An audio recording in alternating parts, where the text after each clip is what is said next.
अभी हम जो चैप्टर करने वाले हैं वो पढ़ने वाले हैं motion in a plane. Chapter number 3 है अपना, क्लास 11th का फिजिक्स काइनेमेटिक्स का ये चैप्टर है। बेटा एक चीज़ बता रहा हूँ पहले ही, जो बच्चा पहले बेटा वेक्टर वाली क्लास में नहीं था या जिसने वो वीडियो नहीं देखी, तो मैं बेटा बिल्कुल सजेस्ट करूँगा कि एक बार वेक्टर वाली वीडियो देख ले, फिर यहाँ पर आए तो आसान हो जाएगा काम 50%। नहीं तो बेटा यहाँ पर 50% चीज़ों में आपको थोड़ी मुश्किल आ सकती है। ठीक है, चलो बेटा अब शुरू करते हैं अपने आपके रिस्क पे। तो बेटा याद रखो, प्लेन का मतलब क्या होता है? प्लेन का मतलब होता है 2 डायमेंशन, 2D, मतलब एक्स और वाई प्लेन की जहाँ बात हो। इससे पहले जब हम पढ़ के आए थे बेटा 1 डायमेंशन मोशन पढ़ के आए थे। क्या पढ़ के आए थे? 1 डायमेंशन।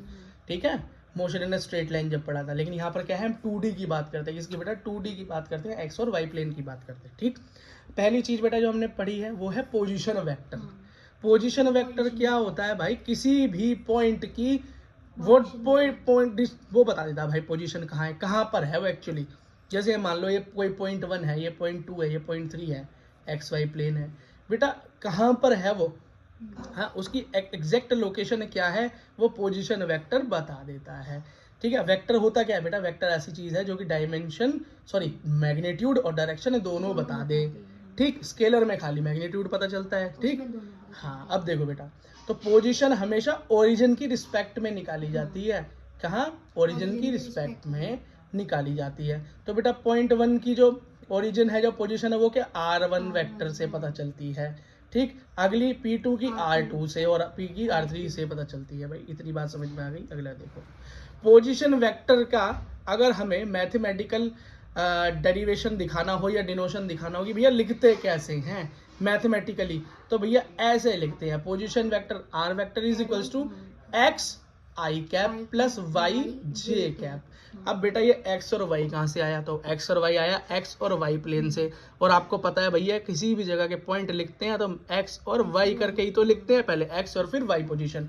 अब बोलोगे वो तो ठीक है जी, लेकिन ये आई कैप क्या है और जे कैप क्या है? भाई आई कैप और जे कैप यहाँ पर यूनिट वेक्टर्स हैं। ठीक है, और एक्स के साथ लगता है आई और वाई के साथ लगता है जे, और अगर इसकी जात में बेटा जेड प्लेन भी होता तो लग जाता के, है ना? 3D की बात करते तो। अगली चीज बेटा बहुत इंपॉर्टेंट है, इस चीज को ध्यान रखना, ऐसे ही लिखा जाता है वेक्टर पोजीशन का। अगला देखो, अगली चीज ये है बेटा डिस्प्लेसमेंट वेक्टर। क्या? डिस्प्लेसमेंट वेक्टर ये बताएगा कि एक पॉइंट अपनी ओरिजिनल लोकेशन से कितना खिसक गया, कितना मूव कर गया, कितना चेंज कर गया। भाई डिस्प्लेसमेंट का तो मतलब ये होता है भैया अपनी ओरिजिनल पोजीशन से कुछ दूर चले जाना, कुछ डिस्टेंस कवर कर लेना, वही डिस्प्लेसमेंट कहलाती है। ठीक है, तो बेटा डिस्प्लेसमेंट क्या होगा? पहली पोजीशन और दूसरी पोजीशन के बीच के, हाँ के बीच के जो दूरी होगी वही डिस्प्लेसमेंट होता है। तो पॉइंट 1 का मान लो लोकेशन जब निकाली हमने, पोजीशन निकाला तो R1 से निकला, P2 की R2 से निकला, तो बेटा ये क्या होगा? इन दोनों लोकेशंस के बीच में जो बेटा बदलाव आया है वही तो डिस्प्लेसमेंट होगा। अगर R1 को मैं लिखता हूँ बेटा, कैसे लिखते हैं पोजीशन वेक्टर को? एक्स 1 लिख रहा हूँ यहाँ पे, याद रहेगा कि फर्स्ट के लिए है, तो 1 आई cap plus Y J cap, और 2 तो 2 के लिए 2 लिख रहा हूँ ताकि याद रहे, तो x2 आई कैप प्लस y2 जे कैप हो गया। ठीक, अब बेटा जो डिस्प्लेसमेंट होगी R1 से R2 वो क्या होगी? Final position minus initial position, final position minus initial position, तो R2 माइनस R1। ठीक है, तो यहाँ पर R2 क्या है और R1 क्या है लिख लिया मैंने। तो भैया R2 की जगह पे R2 की वैल्यू पुट कर दी, वैल्यू का मतलब है भैया फुल करके लिख दिया, खोल कर लिख दिया पोजीशन वेक्टर, और R1 की जगह पर भैया फर्स्ट को खोल करके लिख दिया। अब x को यहाँ पर क्या लिया बेटा? x को कॉमन ले लिया, यहाँ y को कॉमन ले लिया, और मैं बेटा x2 माइनस x1 को या y2 माइनस y1 को लिख सकता हूँ ना डेल्टा y या डेल्टा x। क्यों लिख सकता हूँ बेटा? इसका मतलब क्या है? x2 x1 का मतलब वो है ही क्या कि भैया x1 से x2 गया तो चेंज हुआ, कुछ क्या हुआ? चेंज हुआ, तो चेंज इन x, तो डेल्टा x का मतलब होता है चेंज इन x, और डेल्टा y का मतलब होता है चेंज इन y, है ना? तो x के अलोंग चेंज तो आई कैप, और y के अलोंग तो y, और भैया ये क्या है अपना पोजीशन वेक्टर में चेंज। इस तरीके से रिप्रेजेंटेशन की जा सकती है, पर नॉर्मल ये चीज़ है, याद रखना। अगली चीज़ बेटा हमें आनी चाहिए फिजिक्स करनी, फिजिक्स को रटना नहीं चाहिए।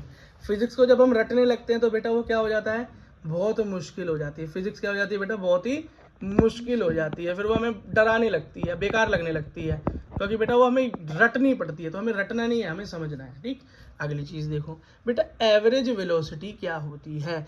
अब ये एक बात देखो भाई, यहाँ इस पोजीशन से कोई नेक्स्ट पोजीशन तक पहुंचा, P1 पॉइंट से नेक्स्ट P2 पॉइंट तक पहुंचा, कुछ डिस्प्लेसमेंट हुआ, कुछ डिस्टेंस कवर हुआ, तो बेटा वेलोसिटी तो आ ही जाएगी, किसी स्पीड से ही तो गया होगा वहां तक, किसी स्पीड से, किसी वेलोसिटी से ही तो चेंज हुआ होगा, वो अपनी पोजीशन में वो चेंज किया होगा।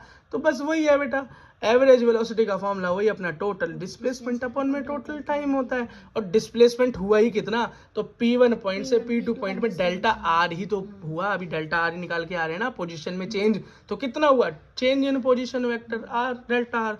तो इसको क्या लिख सकते हैं, डेल्टा आर अपॉन में delta T, change in position, change in time, बात खत्म, है ना।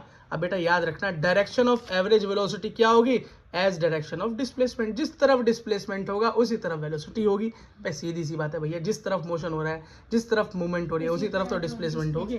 हाँ, अब बेटा एवरेज वेलोसिटी को क्या लिख सकते हैं, जरा खोल कर लिख दें, क्या खोल कर लिख दें, इसको भी ड्राइव कर देते हैं इसको। तो डेल्टा आर अपॉन आर, मैंने डेल्टा आर अपॉन टी मैंने अभी निकाला ऊपर। ठीक, तो डेल्टा आर मतलब पोजीशन वेक्टर, अभी पहले क्या ड्राइव करके आए थे, कैसे करते हैं कि delta x I cap plus delta Y J cap upon में डेल्टा टी। इसको बेटा फिर और खोल के लिख दो, तो टी इसके अपॉन में भी, टी इसके अपॉन में भी, इसको ऐसे लिख सकते हैं ना, एक्स अपॉन टी, है ना, डेल्टा वाई अपॉन टी। अब सीधी सी बात समझो, change in position with respect to time, change in position with respect to time क्या होता है भैया, यही तो वेलोसिटी होती है। चेंज इन पोजीशन मतलब displacement, displacement per unit time, displacement per unit time. ठीक, क्या हो गया, वेलोसिटी। तो क्या हो गया, एवरेज वेलोसिटी क्या हो गई, velocity along X axis I cap plus velocity along Y axis J cap. ये हो गया इसका पूरा बेटा एक्सप्रेशन हो गया एवरेज वेलोसिटी का। आई होप समझ में आया होगा। ठीक है बेटा, अब नेक्स्ट टॉपिक देखो जरा।